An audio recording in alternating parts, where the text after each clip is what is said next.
Hello everyone, this is lecture number 11 of atomic structure. In the last class we have studied about the atomic spectra और कैसे Rydberg formula आया था। बहुत detail में तो नहीं पढ़ पाए थे, वो तो जब बोर मॉडल में ही हम उसको देखेंगे, बट तब भी थोड़ा बहुत उससे रिलेटेड हमने कुछ पढ़ा था। आइए अपने डिस्कशन को हम यहाँ पर आगे बढ़ाते हैं। मैं स्क्रीन शेयर ऑन कर रहा हूँ, अब आपको मेरा कंप्यूटर स्क्रीन जो है वो दिखने लग जाएगा। तो let us carry on with our discussion. देखिए हमने एक जो है वो वेरियस लाइंस का ये फॉर्मूला हमने पढ़ा था, जिसको हम राइडबर्ग फॉर्मूला का नाम दे रहे हैं 1 lambda is equal to R Z square 1/n1 square minus 1/n2 square. ये हमने फॉर्मूला एक पढ़ा था। लैम्डा वेवलेंथ है। This is known as Rydberg's formula. Rydberg scientist का नाम है जिन्होंने ये फॉर्मूला दिया था। तो प्रूफ वो नहीं कर पाए थे, वो तो साइंटिस्ट लोग होते हैं, वो नंबर्स के साथ, मैथमेटिशियन थे इनफैक्ट, साइंटिस्ट भी क्या, नंबर्स के साथ खेलते हैं। तो उन्होंने वेवलेंथ को देख के इस टाइप से फॉर्मूला दिया था। Proof of R is known as Rydberg constant. ये हमने पिछली क्लास में इसको देखा था। यहाँ पर अब हम डिस्कशन जो है वो अपना आगे बढ़ाते हैं।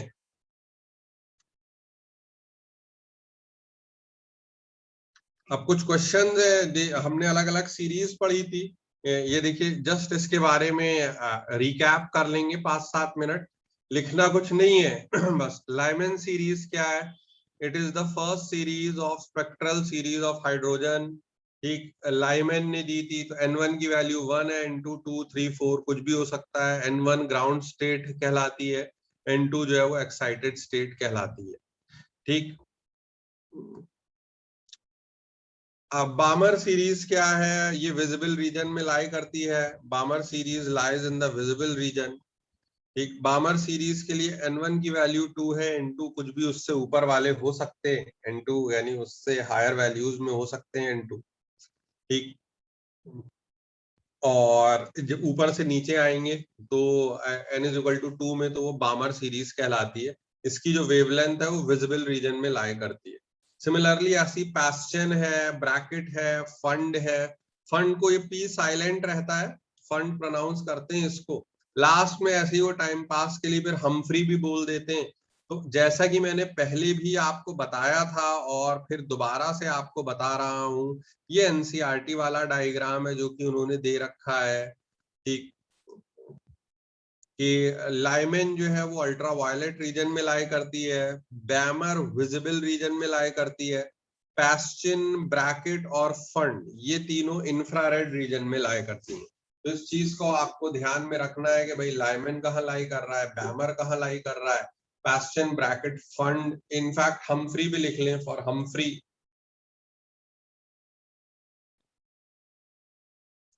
हमफ्री N1 की जो है वो वैल्यू 6 है और N2 की वैल्यू 7 8 9 10 उससे ऊपर वाले। तो ये सब जो है वो इंफ्रारेड रीजन में लाई कर रहे हैं। तो ये लाइमन, बैमर साइंटिस्ट लोगों के नाम है। ये वो पोर्शन है कि जो कि हमने लास्ट क्लास तक, पिछली क्लास तक के पढ़ा हुआ था। ये पिछली क्लास तक के हमने ये बातें पढ़ी हुई। तो ये हमने पिछली क्लास तक की ये बातें पढ़ी हुई थी। अब इसके आगे हम अपना डिस्कशन बढ़ाते हैं, डिस्कशन लेके चलते हैं।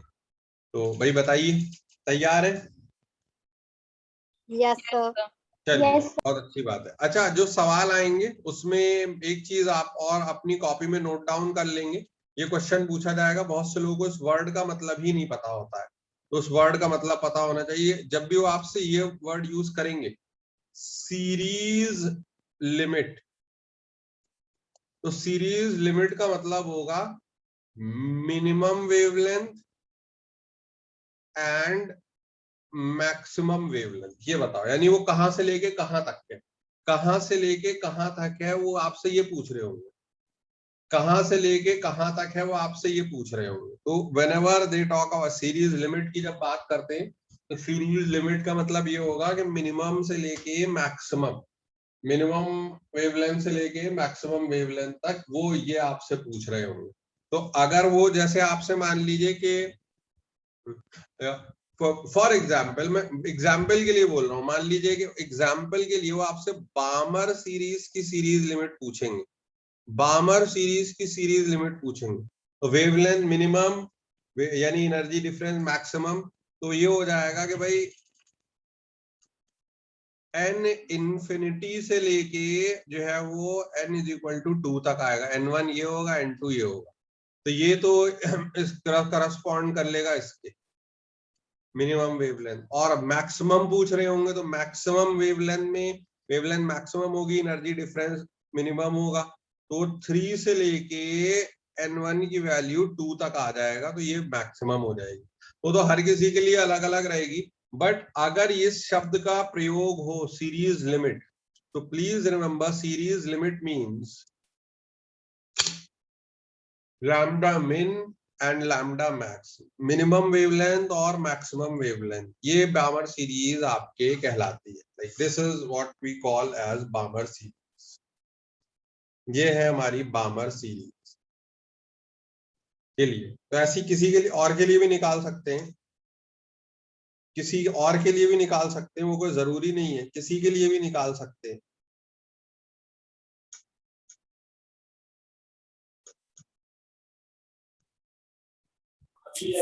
सर इसमें जी जी बताइए। सर बामर में n की वैल्यू जब 2 होती है तब वो उसकी एंडिंग होती है, तो सर जब 3 हो जाएगी मैक्सिमम वैल्यू तो वो बासन नहीं हो जाएगा? नहीं नहीं नहीं, मैक्स देखिए, ये यहाँ पर ये हम जब बामर सीरीज को, बामर सीरीज का मतलब क्या है आप ये बताइए, कॉपी में भी लिखा हुआ है उसको देखिए। बामर सीरीज का मतलब ये है कि n1 की वैल्यू क्या है, लोअर जो उसकी जो लोअर वैल्यू है, यानी n1 फिक्स है बामर के लिए, n1 की वैल्यू 2 है, n2 तो उससे ऊपर वाला कुछ भी हो सकता है। अच्छा ओके सर, हाँ ओके जी, सर। तो अब जब कुछ भी हो सकता है तो 3 ले लिया, तो 3 से जस्ट 2 में आ गया, तो एनर्जी डिफरेंस कम है, वो मैक्सिमम वेवलेंथ दे देगा करस्पॉन्डिंगली। और अगर मिनिमम वेवलेंथ चाहिए यानी एनर्जी डिफरेंस बहुत ज्यादा है, तो वो तो इन्फिनिटी से 2 में आ रहा है, तब हो जाएगा। तो ये बामर सीरीज की सीरीज लिमिट हो जाएगी मिनिमम और मैक्सिमम वाली। ठीक है, कुछ यस बात सर। समझ में आई है? नहीं अब नहीं, अब अगर ऐसा है तो आप फिर अब वैल्यू निकालिए। अब आप इसको लैम्डा मिन और लैम्डा मैक्स को कैलकुलेट करिए जल्दी से, 2 मिनट लगेंगे। आर के term, in terms of R ही निकाल दीजिए जल्दी से, इन टर्म्स ऑफ आर जल्दी से निकालिए, करिए कैलकुलेट।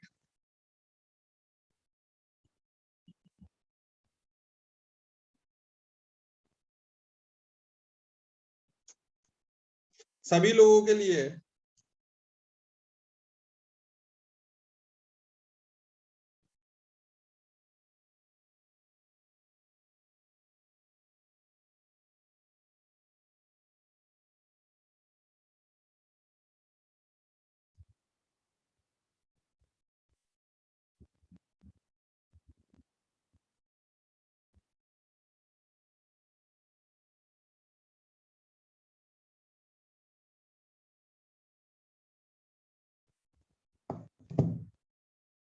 सर 5/9 आ रहा।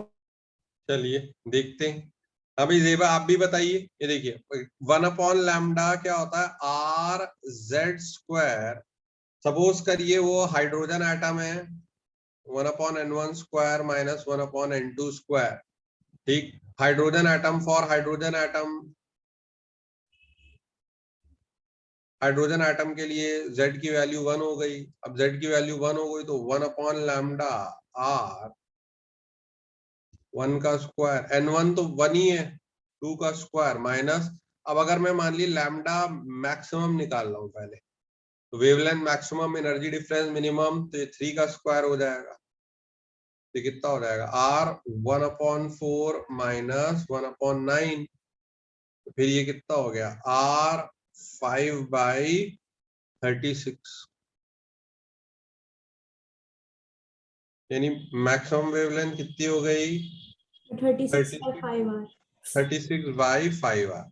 ये तो देखिए मैक्सिमम निकाली हमने किसकी, मगर किसकी, अभी मैक्सिमम किसके लिए निकाल रहे हैं हम? ये hydrogen atom in Barmer series. Hydrogen atom in Barmer series, very good.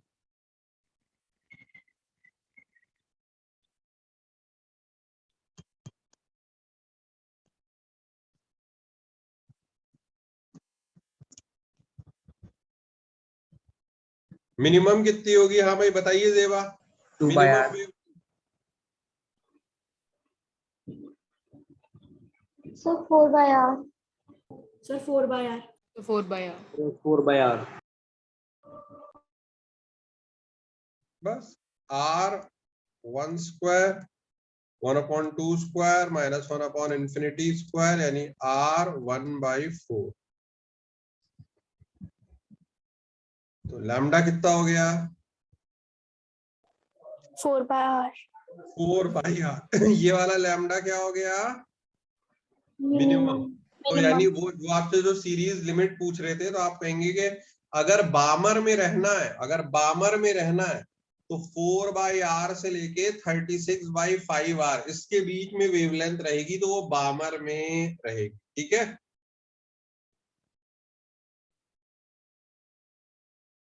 कुछ बात समझ में आई है नहीं?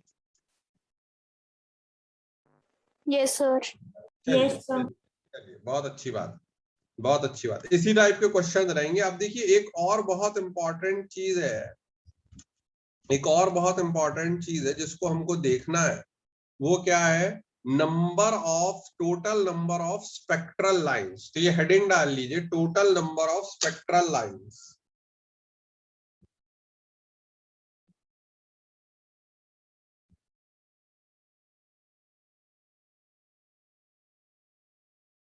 Total number of spectral lines, heading डाल लीजिए total number of spectral lines.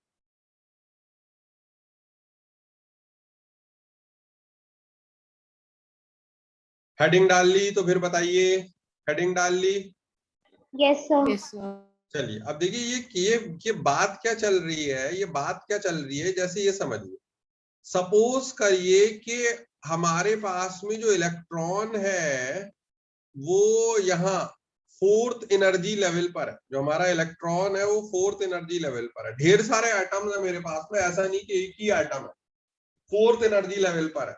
और ये सब एक्साइटेड स्टेट कहलाती हैं, क्योंकि n=1 उसका घर है, तो ये तो कहलाती है ग्राउंड स्टेट। आना उसको यही है। अब वो n=4 में है, तो अब वो कैसे कैसे आ सकता है ये देखिए। 4th से n=4 पर है इलेक्ट्रॉन, तो भाई वो ये काम कर ले कि n=4 से छलांग मार के n=1 में आ जाए। तो या 4 से 1 में आएगा, ये कुछ जो है वो क्या कहते हैं एनर्जी डिफरेंस यहाँ पर रहेगा इसके करस्पॉन्डिंग, क्योंकि ये कुछ एनर्जी डिफरेंस अलग रहेगा। तो E = hc/λ होता है, तो इसके करस्पॉन्डिंग एक कोई पर्टिकुलर वेवलेंथ वो फेंक देगा बाहर इलेक्ट्रॉन। ऐसा भी हो सकता है कि वो 4 से 3 पे आए, फिर ये देखिए 4 से 3 पर आए, 3 से 2 पर आए, 2 से 1 पर आए। तो यहाँ पे फिर 3 अलग अलग वेवलेंथ फेंकेगा, 4 से 3 वाली, 3 से 2 वाली, 2 से 1 वाली। ऐसा भी हो सकता है कि 4 से 2 पर आए और फिर 2 से 1 पर आए। तो 4 से 2 पर आए तो वो एक अलग टाइप की वेवलेंथ फेंकेगा। 2 से 1 में तो आएगा, तो वो तो मैं एक बार ऑलरेडी ले ही चुका हूं कि 2 से 1 में आने में क्या वेवलेंथ फेंकी जाती है। और ये भी हो सकता है कि 4 से 3 पर आए और फिर 3 से डायरेक्ट 1 पे आके छलांग मार दे। तो ये हमने सारी पॉसिबिलिटीज आपके देख ली कि यदि मेरे पास में n=4 में इलेक्ट्रॉन रह रहा है, ऑब्वियसली ये कोई ऐसा नहीं है कि एक ही एटम है, मेरे पास ढेर सारे एटम्स हैं। अगर ढेर सारे sufficient number of atoms are present, तो फिर ऐसा क्या, और इलेक्ट्रॉन को यहाँ पर आना है n=1 के अंदर अगर आना है, तो वो कितने अलग अलग टाइप से वेज से नीचे आ सकता है। मैं इसको जानने में क्यों इंटरेस्टेड हूं? मैं इसको जानने में इसलिए इंटरेस्टेड हूं कि जितने अलग अलग टाइप से वो आएगा और वो अलग अलग वेवलेंथ फेंकेगा, यही हमको वो एटॉमिक स्पेक्ट्रा की जो लाइंस हैं वो यही वाली लाइंस है। इलेक्ट्रॉन एक्साइट होके जब नीचे आता है तो जो वो वेवलेंथ फेंकता है, ये वही वाली एटॉमिक स्पेक्ट्रा की लाइन। तो अब आप गिनिए कि मुझे कितनी अलग अलग वेवलेंथ यहाँ मिल पा रही हैं, कितनी वेवलेंथ मिल पा रही है। भाई दृश्या बताइए कितनी वेवलेंथ मिल पा रही? तो कौन से वाले केस में? इस केस में कि n इज टू 4 से n इज टू 1 पर आना है, सारे केसेस मिला लूं मैं, कितनी वेवलेंथ मिल पा रही है? सर 6। 6 कैसे? आप जरा गिनवाइए 6 कैसे हैं, गिनवाइए। ये देखिए एक 4 से 1 फर्स्ट वाली, केस में तो डायरेक्ट आ रही है, ठीक फिर सेकंड में 3 बार आ रही है ठीक डिवाइड होके, फिर थर्ड केस में 1 बार, और फिर फोर्थ केस में। ठीक। हाँ तो टोटल 6 लाइन है। तो अब ये अच्छा, ये वो वाला केस है कि जब मेरे पास में इलेक्ट्रॉन्स की या एटम्स की कमी नहीं है, क्योंकि बहुत से लोग ये कहते हैं कि अरे जब वो 4 से 1 में आ गया तो आपने फिर से कैसे भेज दिया? यार वो किसी दूसरे एक एटम में 4 से 1 में आ गया, मगर दूसरे एटम में ऐसे आया 4 से 3, 3 से 2, 2 से 1, कोई तीसरा एटम में ऐसे आया 4 से 2 आया, फिर 2 से 1 आया। तो ये हम एक्चुअली में ये निकाल लेंगे कितनी अलग अलग प्रकार की मुझको वेवलेंथ मिल सकती है। कुछ बात समझ में आई या नहीं? जी सर। तो ये अब देखिए, यही हमारी जो हेडिंग थी वो यही थी कि total number of spectral line. बड़े ध्यान से समझना है हमको, बहुत ध्यान से समझना है। Total number of spectral lines जो कि हमको मिल सकती हैं। अब ये इसका जो नंबर ऑफ स्पेक्ट्रल लाइंस है, ये फॉर्मूला तभी वैलिड है when sufficient number of atoms are present, यानी एटम्स की कोई कमी नहीं है, उसमें एक्साइटेड इलेक्ट्रॉन है। तो कोई ऐसा नहीं कि मेरे पास एक ही एटम था बस एक्साइटेड इलेक्ट्रॉन वाला, ढेर सारे एटम्स हैं, तो मैं उनमें नंबर ऑफ स्पेक्ट्रल लाइन निकालने की जो है वो क्या कहते हैं, कोशिश कर रहा हूं। तो लिखिए, ये लिखिए, formula valid when sufficient number of atoms are present, ये पहले लिखिए। अभी आराम से समझेंगे, घबराना नहीं है, घबराना नहीं है, समझाऊंगा अभी अभी। बहुत से लोगों को, मुझे खुद भी ये हुआ था ऐसा कि अरे भाई ये बोल क्या रहे हैं, कर क्या रहे हैं, मुझे तो समझ में नहीं आ रहा। तो वो वाली स्टेज आपके साथ नहीं हो, मैं समझाऊंगा अभी। लिखिए, नोट डाउन करिए।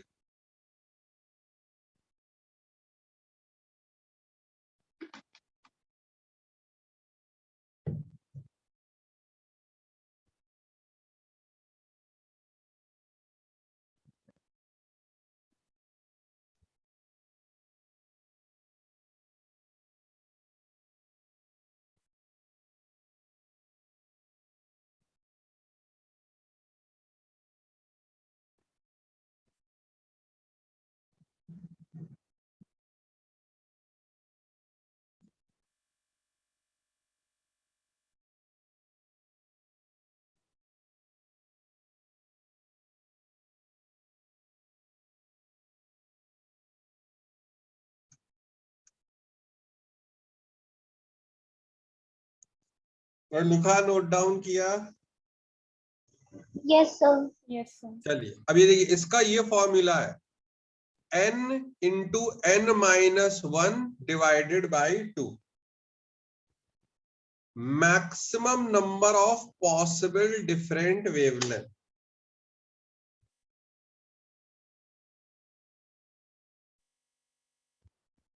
Maximum number of possible different wavelength, इसका ये फॉर्मूला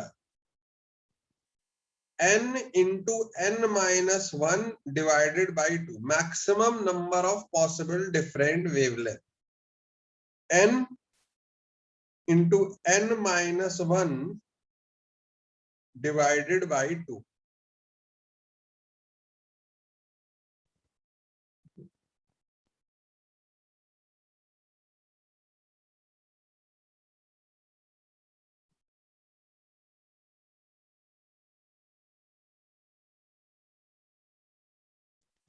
नोट डाउन किया?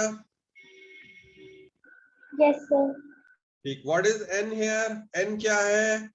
ठीक, n क्या है आपके? What is n? 4।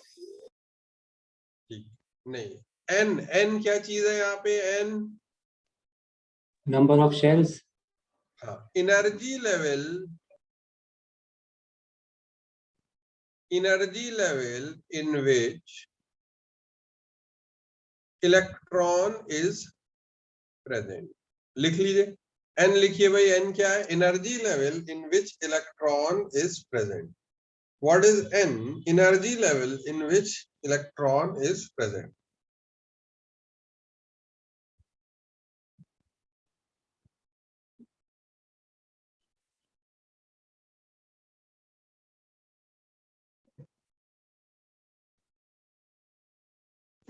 लिखा, नोट डाउन किया? Yes, sir. Yes, sir. N वो एनर्जी लेवल है जहां इलेक्ट्रॉन प्रेजेंट था. अब जैसे देखिए, ये देखिए कि यहाँ इलेक्ट्रॉन कहां पर प्रेजेंट था. यहाँ पर जो इलेक्ट्रॉन कहां पर प्रेजेंट था, हमें दृश्य आपने 6 बताया था, इलेक्ट्रॉन कहां पर प्रेजेंट था? n is equal to 4. तो अब अगर मैं इस फॉर्मूले में प्लग करूं तो 4 multiplied by 4 minus 1 3 divided by 2. तो बताइए कितनी अलग अलग मुझको स्पेक्ट्रल लाइन मिल रही है, कितनी वेवलेंथ मिल रही है? 6. कुछ बात समझ में आई? Yes sir. ठीक. अब बहुत ध्यान से हमको ये देखना है भाई, जो डायग्राम था, क्योंकि बार बार तो हम डायग्राम नहीं बना सकते, कि ये n इज इक्वल टू 1 है, ये n इज इक्वल टू 2 है, ये n इज इक्वल टू 3 है, n इज इक्वल टू 4 है, n इज इक्वल टू 5 है, ऐसे करके. तो ये n इज इक्वल टू 1, तो ये कहलाती है ground state. It is called as ground state. n is equal to 2 कहलाती है first excited state. n is equal to 3 कहलाती है सेकंड एक्साइटेड स्टेट.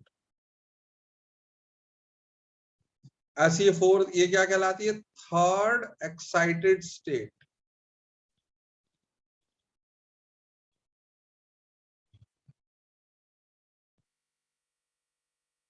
ऐसे करके गाड़ी आगे चल रही है.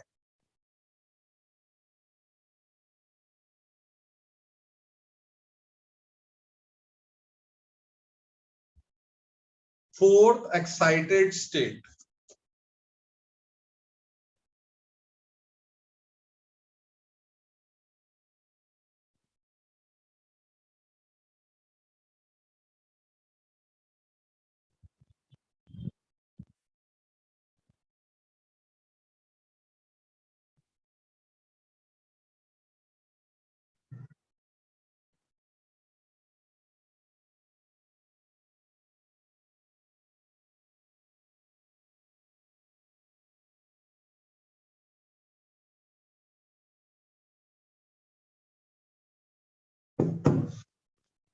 क्योंकि ग्राउंड स्टेट से आप 2 में जाएंगे वो आपकी फर्स्ट एक्साइटेड स्टेट होगी, 3 में जाएंगे वो आपकी सेकंड एक्साइटेड होगी, 4 में जाएंगे वो आपकी थर्ड एक्साइटेड स्टेट होगी, 5 में जाएंगे वो आपकी फोर्थ एक्साइटेड स्टेट होगी, सो ऑन सो फोर्थ. बात समझ में आ रही है? Yes, sir. Yes, sir. अब ये कोई सच बहुत ज्यादा लिखने वाली चीज नहीं है, बस पता होनी चाहिए. What do you mean by first excited state? What do you mean by second excited state? What do you mean by third excited state? Simply you are supposed to know it. That's it. लिख लिया तो बताइए, आगे बढ़े. Yes, sir.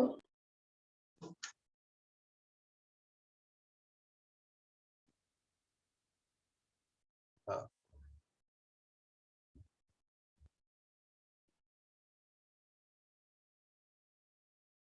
अब देखिए, ये जो अभी हमने फॉर्मूला लिखा हुआ था n into n minus 1 divided by 2, इसमें वो स्टोरी है कि इलेक्ट्रॉन आखिरकार इलेक्ट्रॉन यहां पर ही आएगा, n इक्वल टू 1 में ही आएगा, तब ये वाला फॉर्मूला वैलिड है कि आखिरकार इलेक्ट्रॉन को ग्राउंड स्टेट में ही आना, और वो हर इलेक्ट्रॉन को आना ही आना है.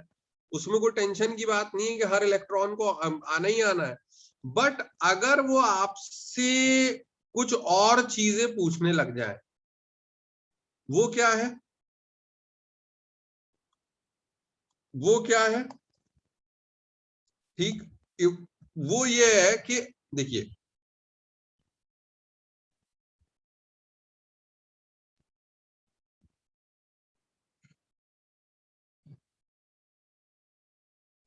maximum number of spectral lines possible between two energy levels. दो एनर्जी, अभी वो n is equal to 1 नहीं है, वो ऐसा करके है कि दो एनर्जी लेवल्स है, से 5 से 2 में कितने आपके स्पेक्ट्रल लाइंस पॉसिबल है. तो उसके लिए फिर ये फॉर्मूला है हमारे पास में. तो लिख लीजिए आप तो ऐसे करके लिखेंगे, आप तो ऐसे करके लिखेंगे maximum number of spectral lines between two energy levels N2 and N1। तो उसके लिए नंबर ऑफ लाइंस का, यानी नंबर ऑफ लाइंस का मतलब है यहाँ अलग अलग प्रकार की वेवलेंथ। तो नंबर ऑफ लाइंस या नंबर ऑफ वेवलेंथ का फॉर्मूला है N2 minus N1, N2 minus N1 plus 1 divided by 2। जो हमने पढ़ा था वो फॉर्मूला उसका स्पेशल केस था, जब N1 की वैल्यू 1 हो जा रही, तो वो एक स्पेशल केस था। N2 हायर एनर्जी लेवल है, N1 लोअर एनर्जी लेवल है। N2 हायर एनर्जी लेवल है, N2 हायर एनर्जी लेवल है, हायर से लोअर में ही आता है इलेक्ट्रॉन, हायर एनर्जी लेवल है। और N1 लोअर एनर्जी लेवल है।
भाई लिखा तो बताइए। Yes sir.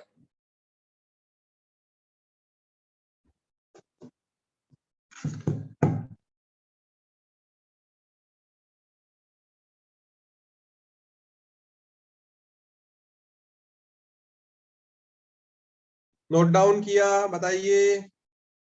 Yes, sir. चल चल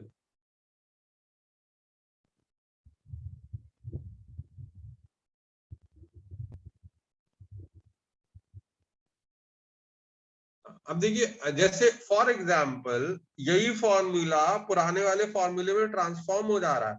अगर मैं N1 की वैल्यू 1 रख दूंगा तो फिर बताइए फॉर्मूला क्या बन जाएगा।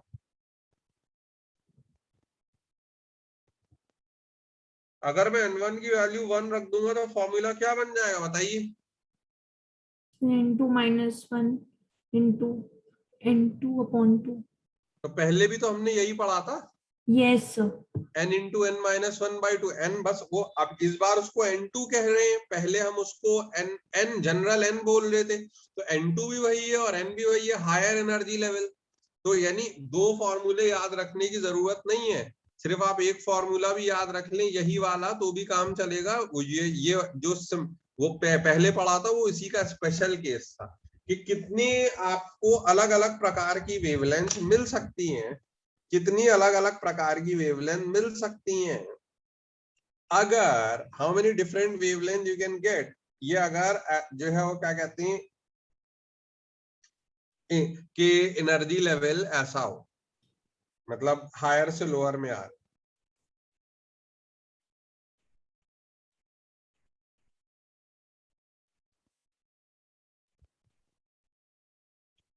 बताइए, लिखा, नोट डाउन किया, एक आध सवाल करें इस पे।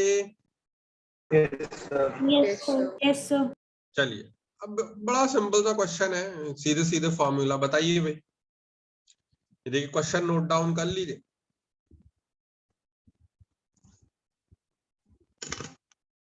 सीधे फॉर्मूला लगना है। 6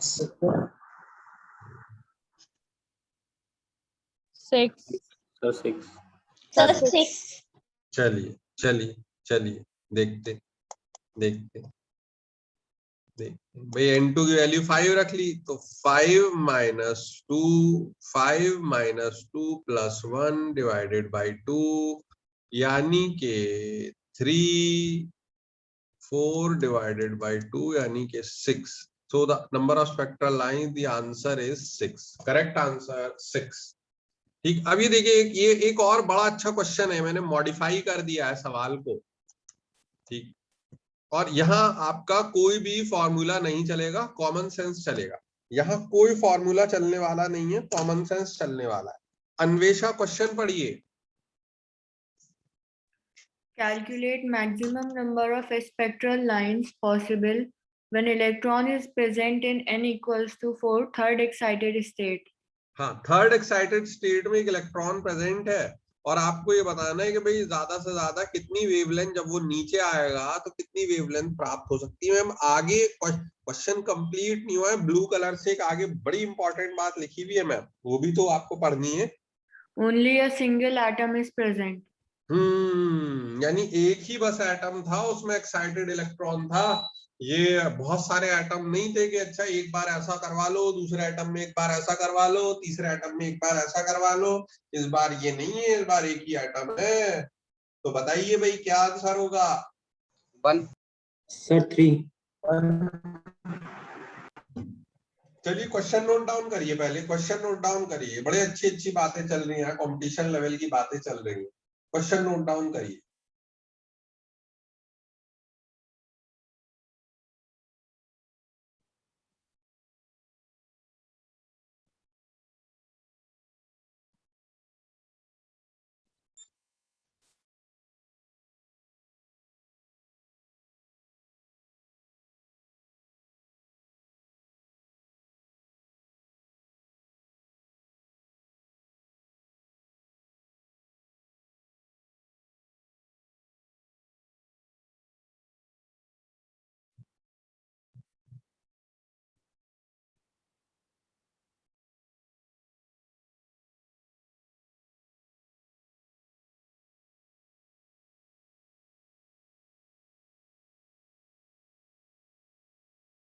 सर एक बार से पहले वाला क्वेश्चन दिखा दीजिए। इससे अच्छा ये वाला सर प्लीज।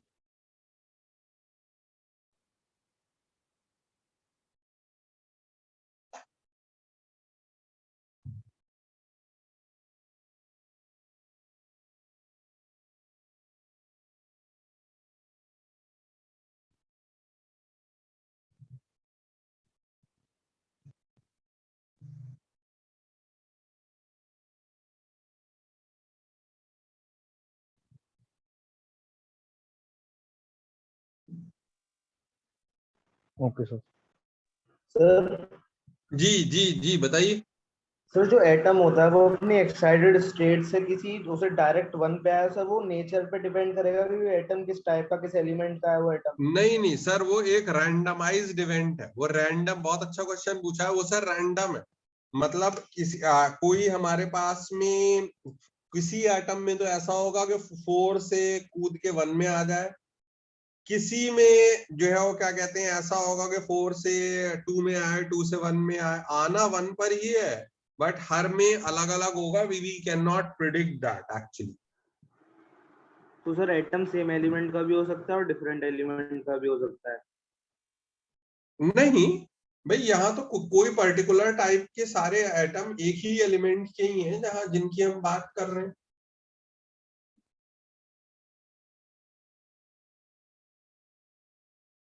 ठीक, आपका एग्जैक्टली क्वेश्चन क्या था बताइए, क्वेश्चन क्या था बताइए।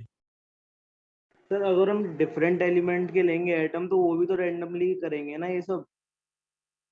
देखिए यहाँ जो हम बात कर रहे हैं सर, जैसे ये फॉर्मूला मैंने बताया था और या फिर ये का सवाल पुटअप किया हुआ है, तो अभी हम जितने भी एटम्स ले रहे हैं वो सब वन टाइप ऑफ एलिमेंट के ले रहे हैं। यानी कहने का मतलब ये है कि अगर मैं हीलियम प्लस के मैं एटम ले रहा हूं तो वो वहां सारे हीलियम प्लस के ही एटम हैं।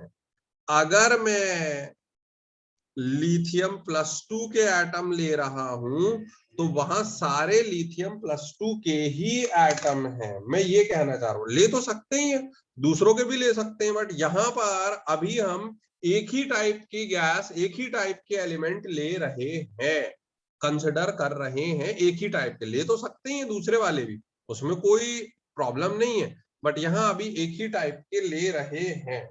कुछ बात समझ में आई सर? जी। तो ये आपसे क्वेश्चन पूछा गया था। हाँ भाई अन्वेषा बताइए।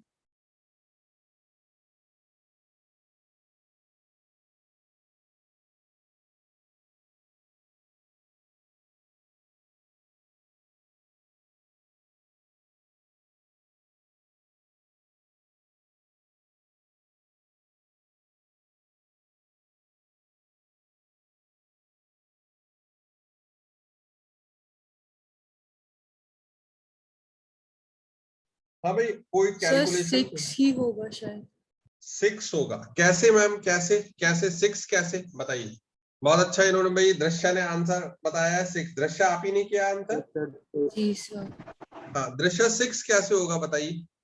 सर मेरे लॉजिक के हिसाब से जो ये डिपेंड करता है, तो सर ये तो इलेक्ट्रॉन पे डिपेंड करता है। ठीक है, ठीक है सर। सर इलेक्ट्रॉन कितने वेज में नीचे आ रहा है सर, उस ठीक पर है, डिपेंड करता है। हाँ सर, हमने एटम का तो कोई जिक्र ही नहीं करा।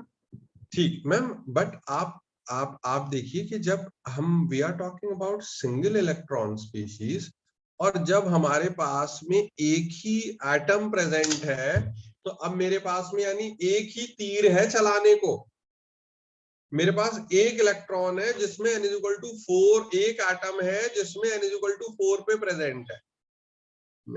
अब उससे मैं मैक्सिमम कितनी वेवलेंथ प्राप्त कर सकता हूं? अगर मैं उसको डायरेक्ट 4 से 1 में जंप करा दूंगा तो एक वेवलेंथ ऑब्टेन कर पाऊंगा, क्योंकि अब और एटम नहीं है कि आप ये वाला केस भी ले लें, ये भी ले लें, ये भी ले लें, ये भी ले लें। क्योंकि अगर एक केस एक एटम में हो गया होगा तो ये वाला केस किसी दूसरे एटम में हुआ होगा, ये वाला केस किसी तीसरे एटम में हुआ होगा।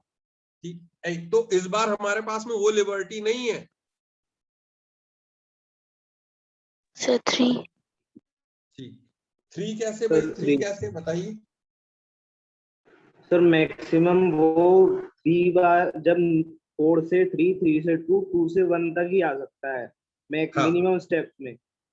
ठीक, ये देखिए, ये देखिए, देखिए इस बार अगर मेरे पास में एक ही है ना, तो ये मैं इसको जो मैक्सिमम यूटिलाइजेशन कर सकता हूं कि मैं 4 से 3 में आऊं, 3 से 2 में आऊं और 2 से 1 में आऊं। आप बाकी लोगों को मैंने हटा दी क्योंकि इतने मेरे पास में केसेस में अकाउंट में ले ही नहीं सकता हूं, क्योंकि ये तो सब बाकी केसेस तो किसी दूसरे आइटम में हो रहे होंगे ना। तो 3 different type of wavelength possible है, वो भी हद से हद, ज्यादा से ज्यादा। वर्स्ट केस तो ये होता कि डायरेक्ट 4 से 1 में छलांग मार देता, बात खत्म, एक ही वेवलेंथ मिलती। बट मैक्सिमम हद से हद कितनी मिल सकती है? 4 से 3 में कूदे, धीरे धीरे कूद रहा है, 3 से 2 में कूदे, 2 से 1 में कूदे, हर के corresponding 3 different wavelength, 3 different lines मिली। बताइए दृश्य समझ में आई बात या नहीं?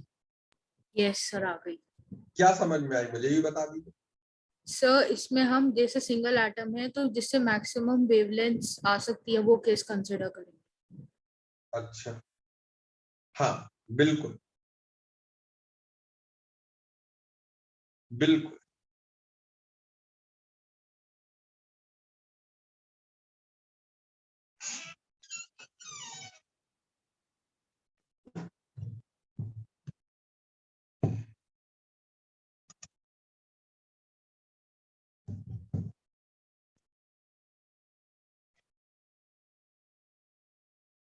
किया भाई, ये लिखे, नोट डाउन कीजिए, फिर सवाल के लिए मेंटली प्रिपेयर रहिए।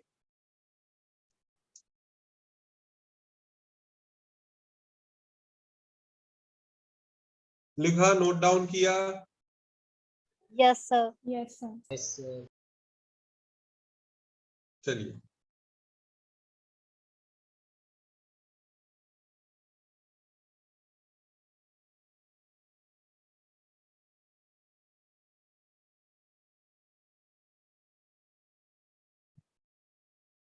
Again very interesting question.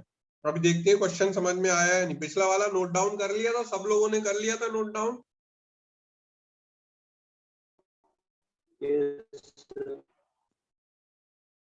Deepali question पढ़िए।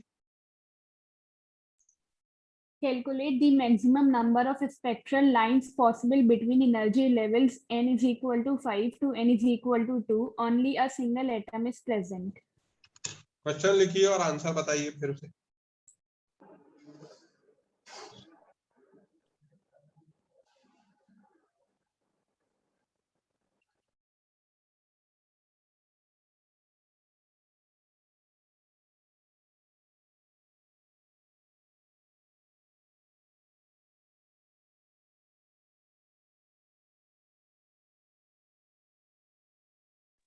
Three spectral lines. सर 3 चलिए देखते हैं। हाँ भाई दीपाली बताइए। Sir, 3. क्यों? क्योंकि सर 5 से 2 आने में मैक्सिमम तो 3 होंगे। हाँ, क्योंकि एक ही एटम प्रेजेंट है, तो हाँ। ये सिचुएशन ऐसी रही होगी। नहीं, हम बहुत सारे केसेस तो ले नहीं सकते थे, फॉर्मूला तो लगा नहीं सकते थे, क्योंकि फॉर्मूले में तो सारी पॉसिबिलिटीज आ जाती हैं। अब यहाँ सारी पॉसिबिलिटी का तो चक्कर ही नहीं है।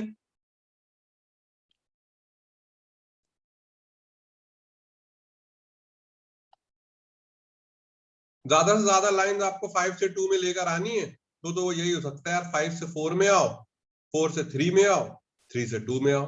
यानी कितनी लाइन मिल जाएंगी? आंसर क्या हो जाएगा? 3। चलिए बात समझ में आई या नहीं? यस सर, आ गई। क्वेश्चन लिखा सब लोगों ने? क्वेश्चन नोट डाउन किया? यस ये सर। सब आगे काम आएंगे। सबने लिख लिया क्वेश्चन? Yes sir. चलिए अगला सवाल फिर से अच्छा आ रहा है। अगेन नेक्स्ट क्वेश्चन, ये भी अच्छा क्वेश्चन है। रेवंत क्वेश्चन पढ़िए। Calculate the maximum number of spectral lines possible in Balmer series when electron is present in n=5 and it comes down to lower energy level. हाँ, इस बार सर उन्होंने कोई ये कंडीशन नहीं लगाई कि एक ही एटम है, दो ही एटम है। सर इस बार खूब सारे एटम है, एक्साइटेड है, सब में n=5 पे पहुंच गए हैं। और ये क्वेश्चन है, क्वेश्चन को पढ़ना है ध्यान से, ताकि कोई इंफॉर्मेशन मिस नहीं हो, फिर आंसर करना है। रेवंत आई एक्सपेक्ट कि आप ही आंसर करें, वो तो बहुत अच्छा लगेगा।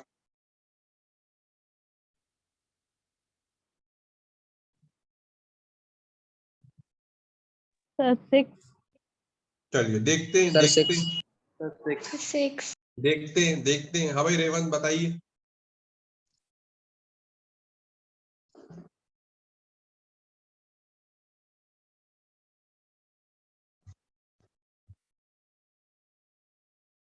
Yes, sir. 6. बहुत अच्छा क्वेश्चन है।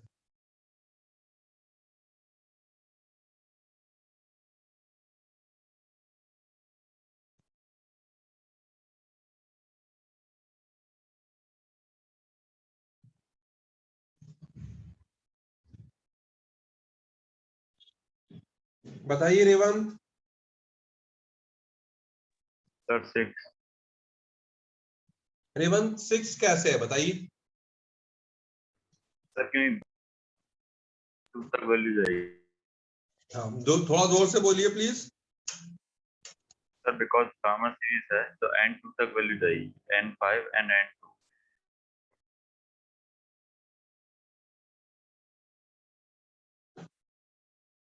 रेवंत ध्यान से सुनिए, बामर सीरीज किसे कहते हैं बताइए?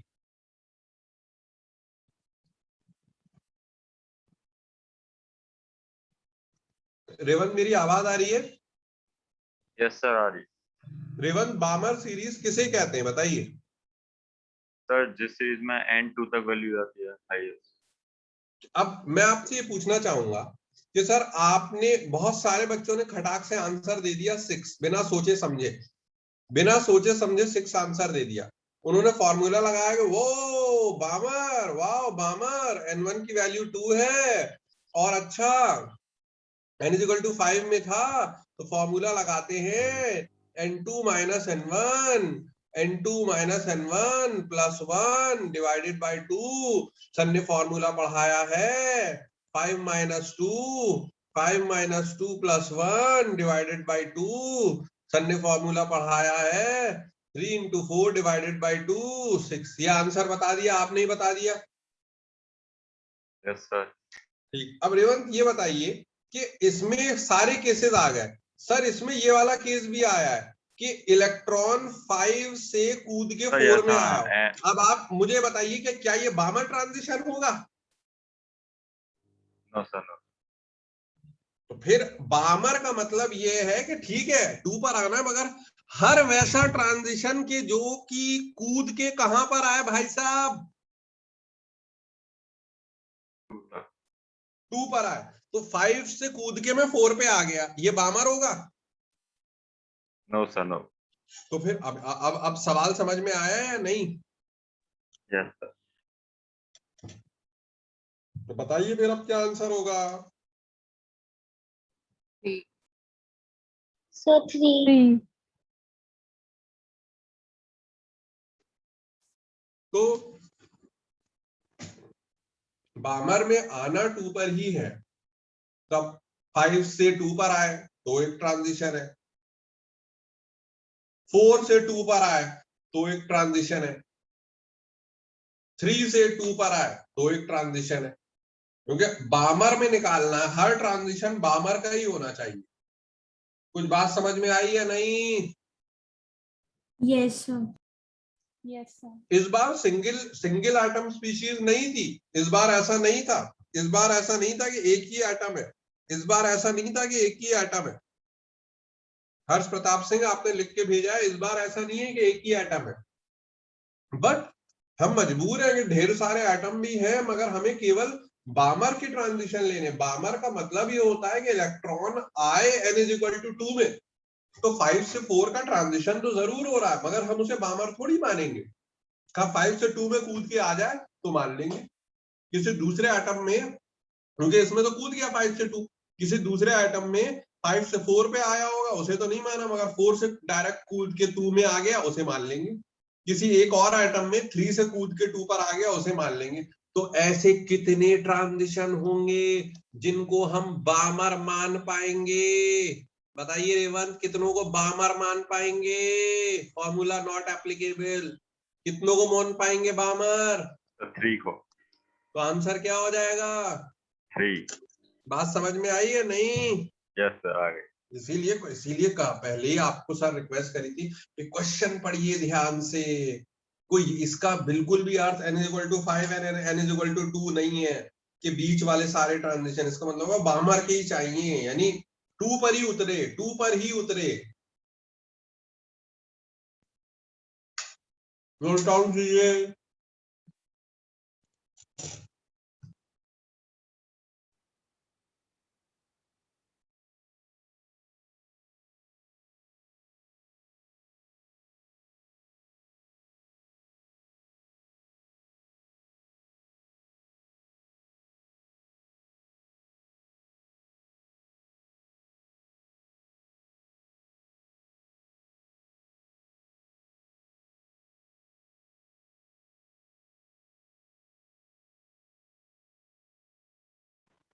Student. लिख लिया?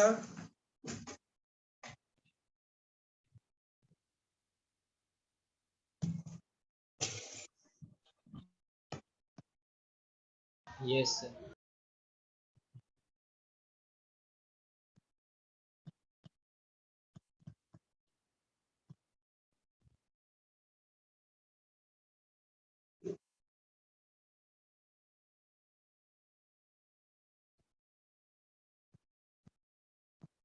ठीक,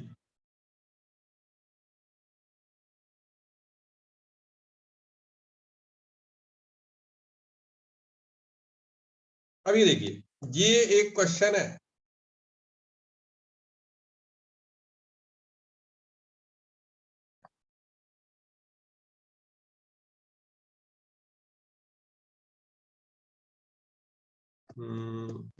जस्ट अभी कैलकुलेट करके रुकिए।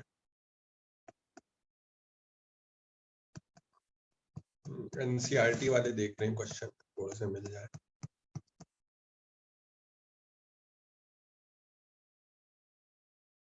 ये देखिए, ये अच्छा क्वेश्चन है। अभी इसको ट्राई करना है, थोड़ा सा टफ क्वेश्चन है, फिर मैं कुछ असाइनमेंट से पहले जरा टफ सवाल करवा रहा हूँ। क्या क्वेश्चन है भाई? क्वेश्चन पढ़ते हैं, क्या क्वेश्चन है? अश्विनी क्वेश्चन पढ़िए, अश्विनी क्वेश्चन पढ़िए। What transition in the hydrogen spectrum would have the same wavelength as the Balmer transition? N is equal to 4 and 2 n equal to 2 of hydrogen plus spectrum. Hydrogen नहीं sir, helium plus. Okay, okay. हाँ, बस hydrogen और helium plus में फर्क ये है कि hydrogen के लिए एटॉमिक नंबर क्या होता है 1 और हीलियम के लिए एटॉमिक नंबर क्या होता है 2। तो राइडबर्ग फॉर्मूले में Z2 लग जाएगा। तो क्वेश्चन लिखिए और करने की कोशिश कीजिए। अच्छा क्वेश्चन है, अच्छा क्वेश्चन है, करने की कोशिश कीजिए।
So lambda minimum is equals to 4 by r.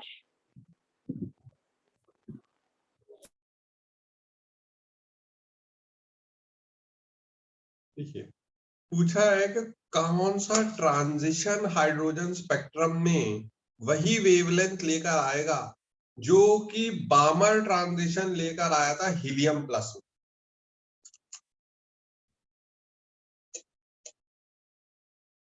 आपको N1 N2 बताना है कि सर वो 4 से 3 में जब आ रहा होगा ना हाइड्रोजन में, तो वही वेवलेंथ लेकर आएगा जो 4 से 2 आया था हीलियम प्लस में।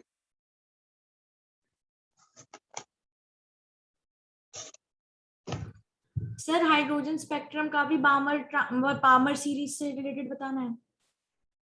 नहीं, वो तो ट्रांजिशन बताना है, वो ये थोड़ी कहा है कि वो बामर ही होगा। वहां तो मैम आपको ट्रांजिशन बताना है। हाँ, तो आपको ट्रांजिशन बताना है। ट्राई कर लीजिए ताकि फिर हम डिस्कस तो करेंगे। एक टफ क्वेश्चन क्लास वर्क के रूप में करा रहे हैं, ट्राई कर लीजिए। पहले तो क्वेश्चन लिखिए। ट्रांजिशन का मतलब आपको ये बताना है कि किस N2 से किस N1 में गया। Sir, from 2 to 1. चलिए देखते हैं, देखते हैं, देखते हैं, देखते हैं। बाकी लोग भी ट्राई कर ले, पहले देखते हैं।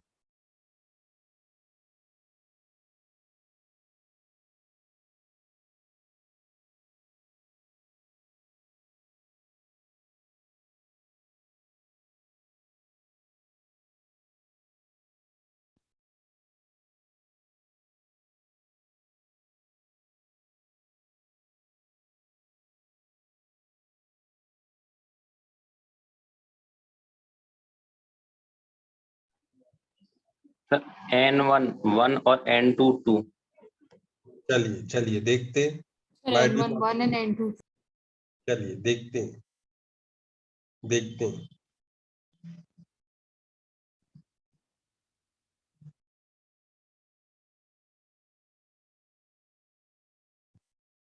चलिए देखिए, बामर series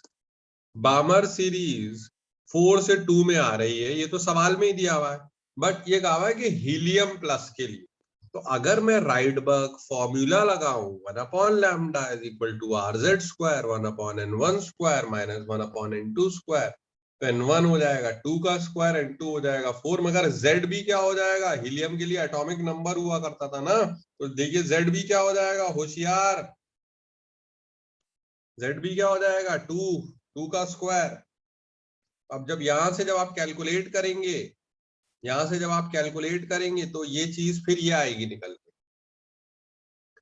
R 1 lambda R 3/4, R 3/4। अब अगर मैं यहीं पर ही देखिए 4 कॉमन ले लूं, अपनी अपनी टेक्निक को अपनाने के लिए यहीं पर मैं 4 कॉमन ले लूं, अगर क्यों कॉमन क्यों ले लूं 4, इसलिए ले लूं कि यार हाइड्रोजन में तो वो वैसा ही रहेगा ना, हाइड्रोजन में तो Z की वैल्यू 1 ही रहेगी, तो 4 कॉमन ले लूं, 4 अगर बाहर आ गया ना तो ये फिर 4 से 4 ऐसे ही दिखा समझाने के लिए, ऐसे 4 से 4 ये कैंसिल हो सकता है, तो फिर अंदर 1 माइनस 1/4 रह जाएगा, यानी 1 का स्क्वायर और 2 का स्क्वायर।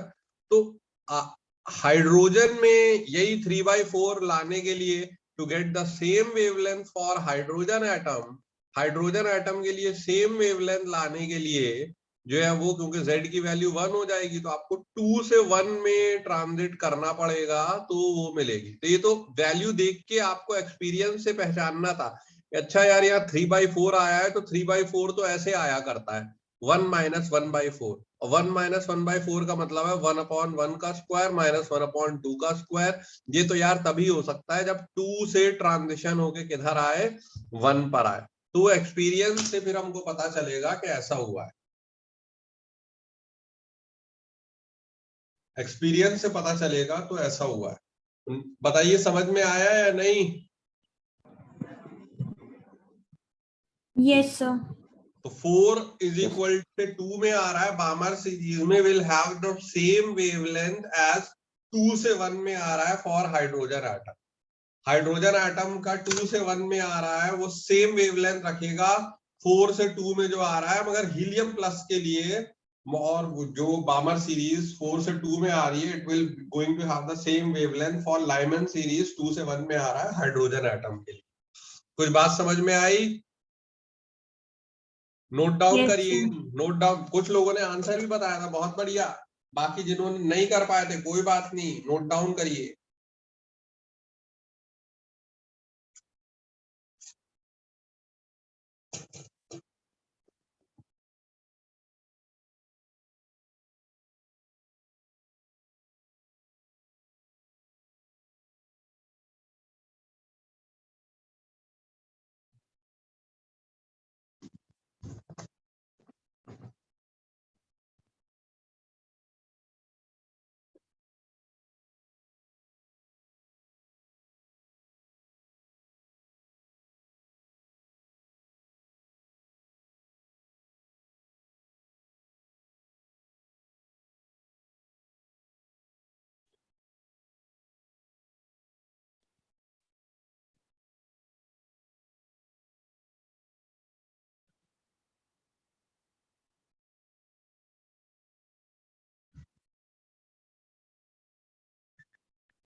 भाई लिख रहे हैं, लिख रहे हैं, बताइए। Yes sir.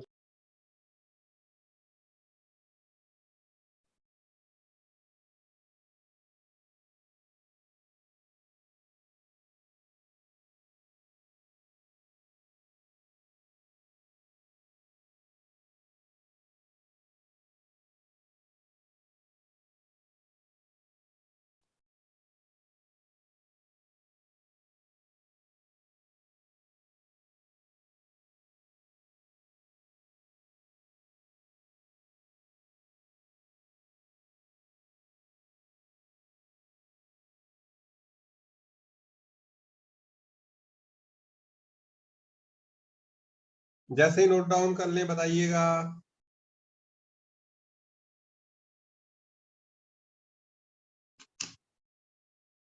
जैसे ही नोट डाउन कर ले बताइएगा, मैं नीचे स्क्रॉल करूंगा। Sir done. चलिए,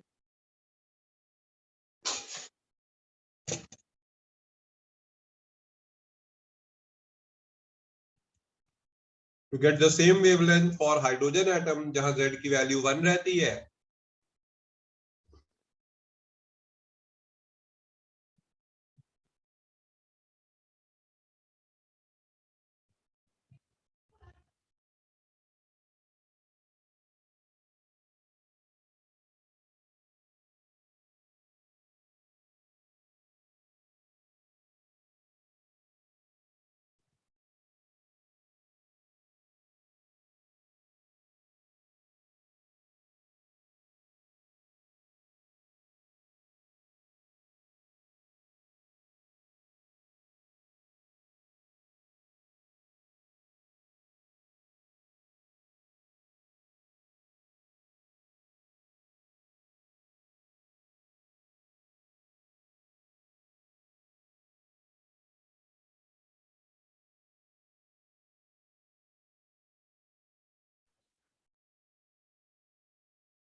सर डन।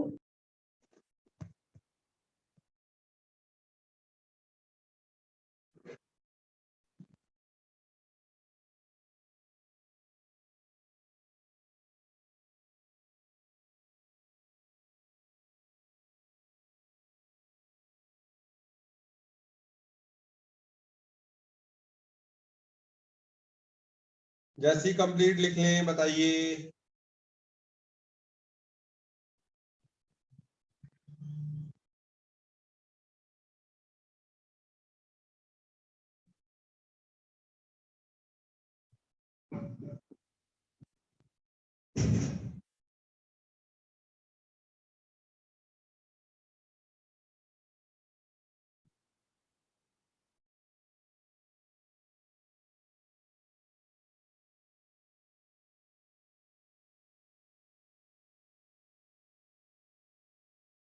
आगे बढ़े भाई, आगे।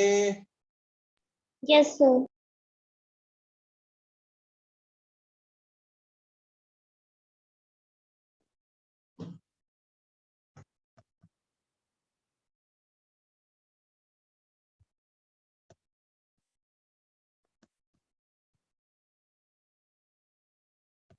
चलिए, तो द सीन इज सेट। अब तैयारी हो चुकी है और अब हम अपने डिस्कशन को आगे बढ़ाएंगे। ठीक, Bohr's model of atom. So heading डालिए, Bohr's model for hydrogen atom. पहले ही इसमें एक बात बता दी जा रही है कि वो हाइड्रोजन एटम लिखा हुआ है। ठीक, आप यहां पर लिखिए applicable for single electron species.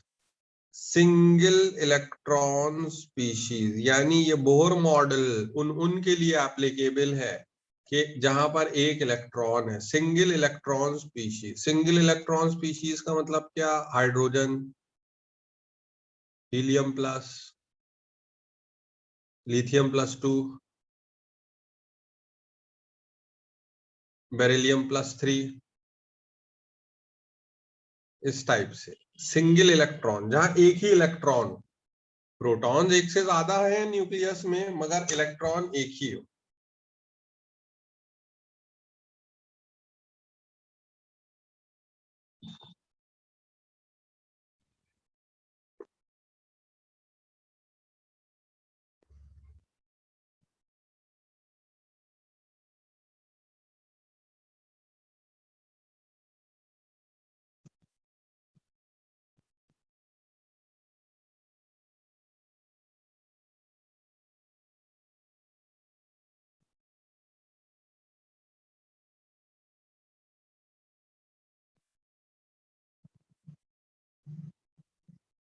भैया नोट डाउन किया? बताइए, नोट डाउन किया? Yes sir. Yes, sir.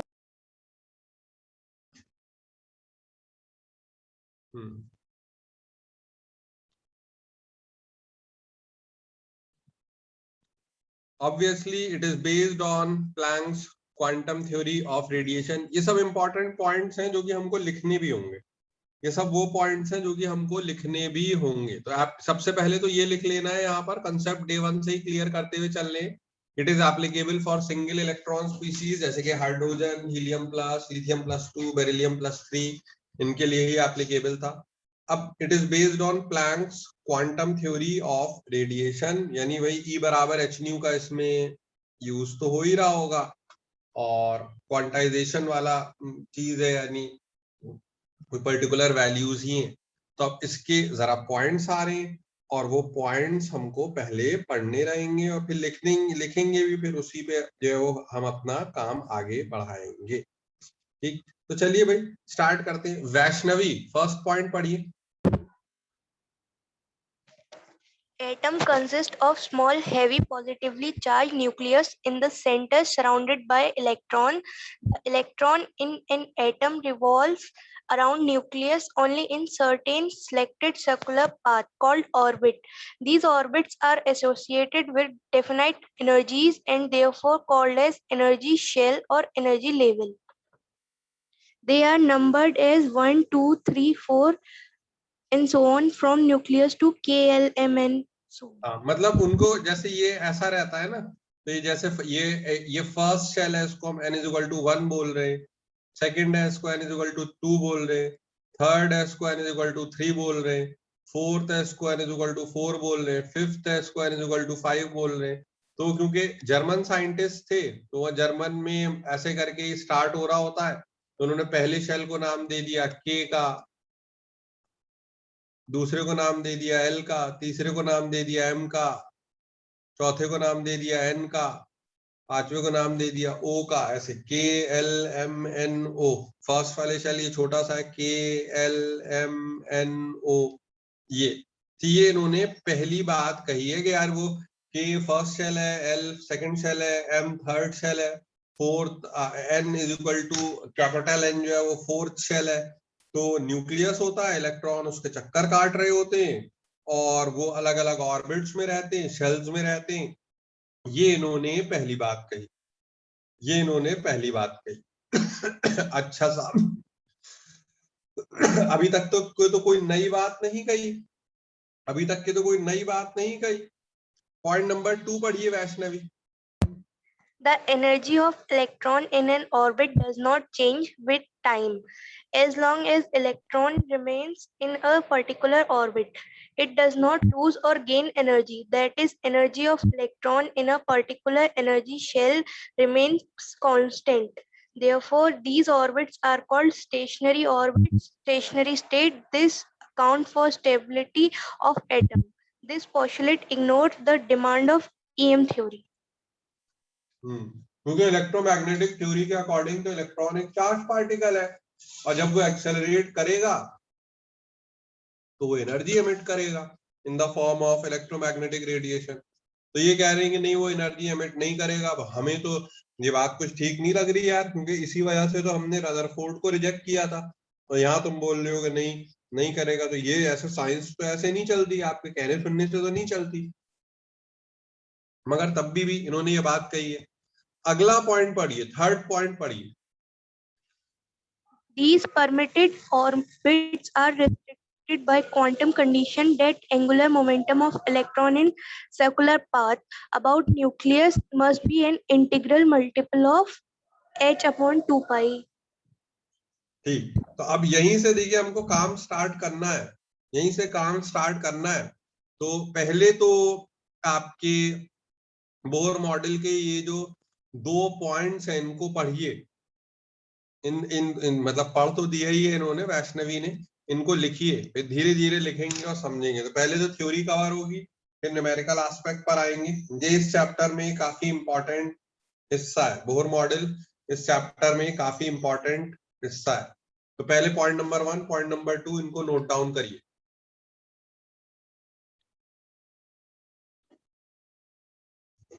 Point number 1, point number 2 note down करिए।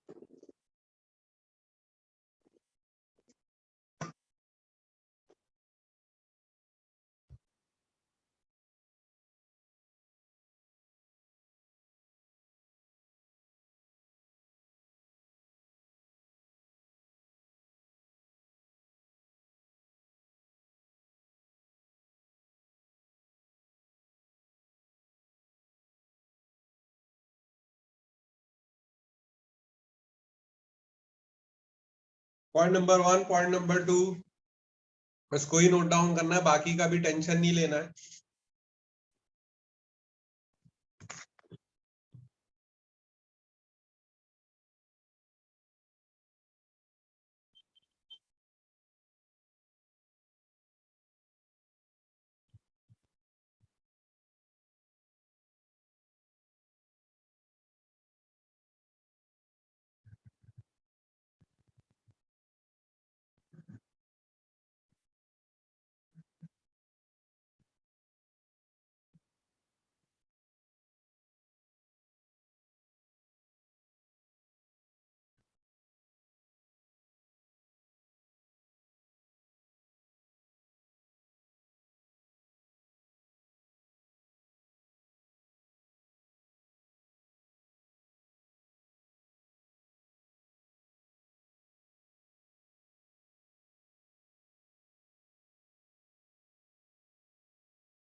फर्स्ट और सेकंड पॉइंट जैसे ही लिखें बताइए please.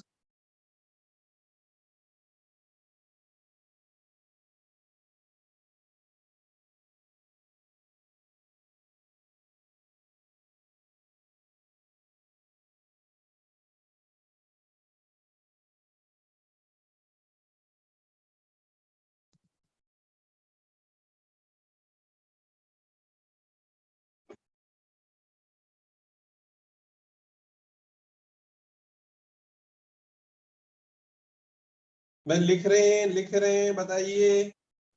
Yes sir. Yes, sir. लिख रहे हैं।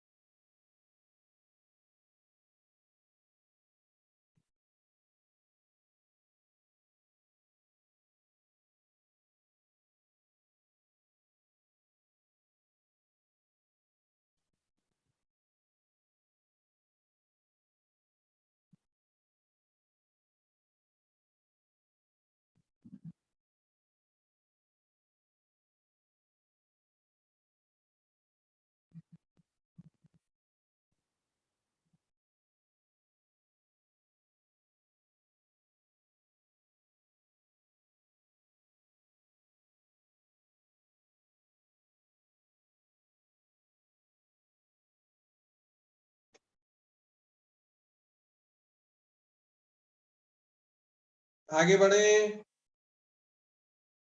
No sir. लिख लिया, जैसे ही लिखेंगे बताएंगे।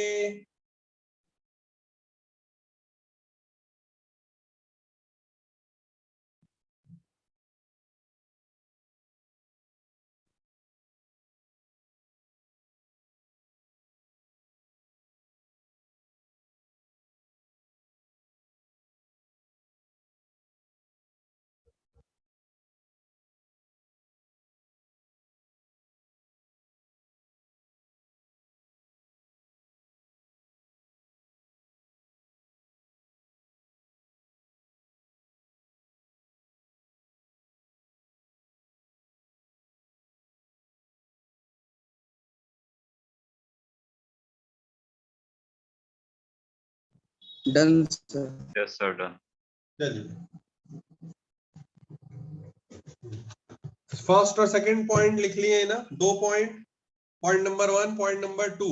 Yes, sir. ठीक, अब देखिए ये क्या कह रहे हैं, ये कैसी बात कर रहे हैं, ये कह रहे हैं कि बस वही वाले ऑर्बिट या वही वाले रेडियस अलाउड है। कि जैसे एक चीज होती है मोमेंटम, हम फिजिक्स में पढ़ते हैं मोमेंटम। मोमेंटम क्या होता है? Mass into velocity. वेलोसिटी। अभी जब आप सर्कुलर मोशन पढ़ेंगे फिजिक्स में, तो वहां पर एक चीज आएगी एंगुलर मोमेंटम। एंगुलर मोमेंटम होगा mass into velocity into radius. जिस रेडियस में वो चक्कर काट रहे हैं वो वाला रेडियस है। तो ये अगला थर्ड पॉइंट क्या कह रहे हैं? थर्ड पॉइंट, ठीक, थर्ड पॉइंट के जैसे इन्होंने वैष्णवी ने पढ़ा भी कि these permitted orbits, यानी वो ऑर्बिट, वो रेडियस जिनको इस हर जगह नहीं घूम रहा है, वही रेडियस उतनी दूरी पे इलेक्ट्रॉन चक्कर काट सकता है कि जहां mass into velocity into radius h upon 2 पाई का इंटीग्रल मल्टीपल हो। इंटीग्रल मल्टीपल यानी mvr mass into velocity into radius angular momentum हो गया, वो nh अपॉन 2 पाई है। n क्या है 1 2 3 4 ऐसे ऐसे, n corresponds to permitted stationary orbit. जैसे n इज इक्वल टू 1 हो जाएगा तो 1 into h upon 2 pi, n is equal to 2 हो जाएगा तो 2 into h upon 2 pi, n is equal to 3 हो जाएगा तो 3 इंटू एच अपॉन 2 पाई। तो ये परमिटेड ऑर्बिट्स होंगे। ये पॉइंट नंबर 3 है। इसको लिखिए फिर एक जैसे डायग्राम वगैरह भी बनाएंगे, देख लेंगे, थोड़ा पिक्टोरियल रिप्रेजेंटेशन भी दे देंगे। लिखिए 3rd पॉइंट लिखिए।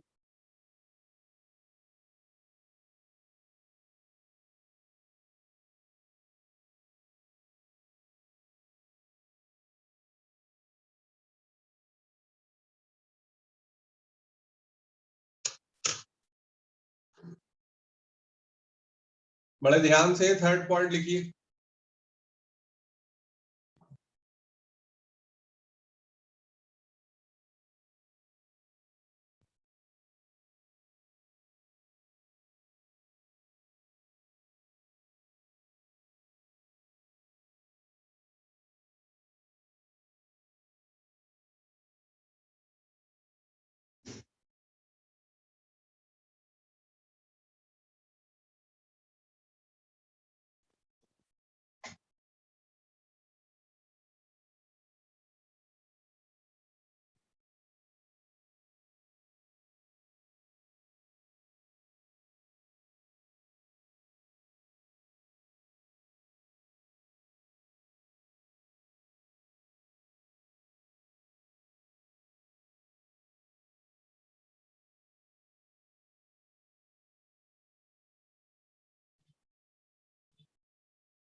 चलिए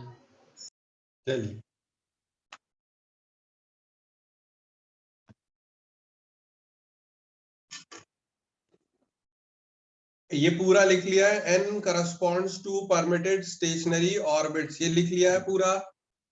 यस Yes, सर। sir. चलिए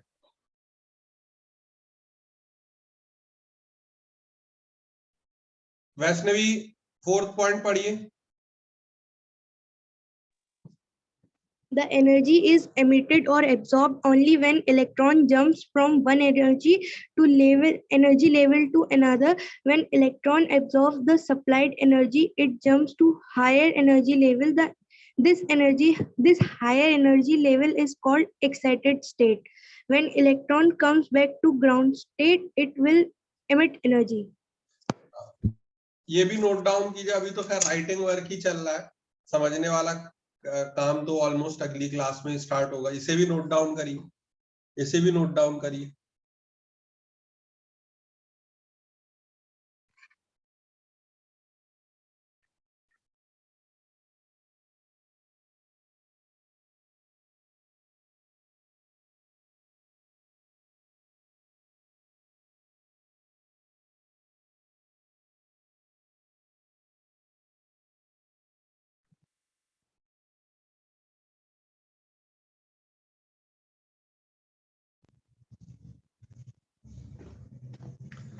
फोर्थ पॉइंट भी नोट डाउन कीजिए, फिर समझना सबको स्टार्ट करेंगे।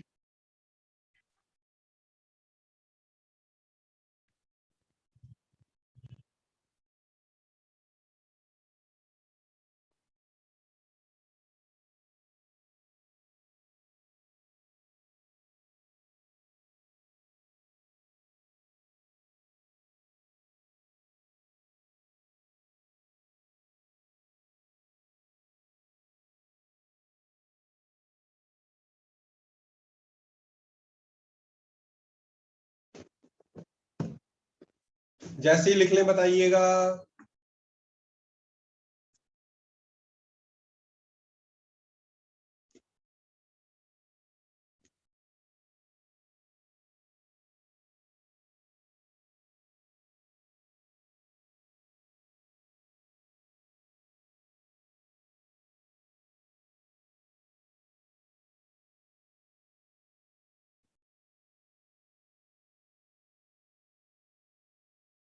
लिख लिया भाई। देखिए ये कह रहे हैं कि लोअर एनर्जी लेवल पर है तो इलेक्ट्रॉन एब्जॉर्ब करेगा वही एनर्जी, तो वो हायर में चला जाएगा।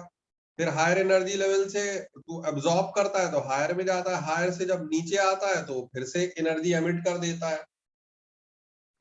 तो उसके जो एनर्जी डिफरेंस है, मान लीजिए इसको मैं E2 बोल दे रहा हूँ, इसको मैं E1 बोल दे रहा हूँ, E2 माइनस E1 यही जो डेल्टा E है इसी के करस्पॉन्डिंग वो वेवलेंथ एमिट करता है। जब ऊपर से नीचे आता है तो एमिट कर देता है in the form of wavelength.